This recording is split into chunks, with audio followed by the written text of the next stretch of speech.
What breed of horse would you have in the Middle Ages? Types of horses during the Middle Ages were not divided into breeds like they are in modern times. Instead, horses were defined by the job they performed, their sex, their gaits, their color, and how expensive they were. The Rouncy was an all-around horse that was relatively inexpensive, hardy, and not very tall. They were capable of carrying a rider or pulling weight when needed. A similar modern breed would be the Welsh pony. The Palfrey was a popular riding horse that was generally owned by ladies, knights, and people of status. They were finer boned and taller than a Rouncy, and capable of carrying a knight in his suit of armor. One notable trait of Palfreys were that they had an ambling gait, which would be very smooth and comfortable to ride. Modern gaited breeds, like my Missouri Foxtrotter, would be considered a Palfrey in the Middle Ages. The dray, stot, and affer were all names for a horse used for hauling, plowing, driving, and other various farm jobs. Drays were stocky and muscular, but also docile and calm. Modern draft horse breeds include Shires, Percherons, and the Suffolk Punch.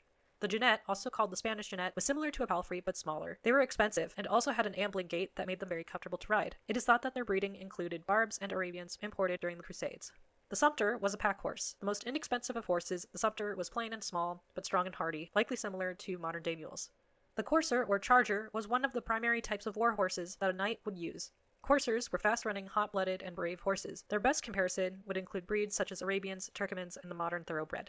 The Destrier was also called the Great Horse and was the archetypal knight's horse. These expensive and uncommon horses were reserved for knights and royalty. The Destrier was commonly a strong, muscular stallion, but not necessarily as large as a draft horse.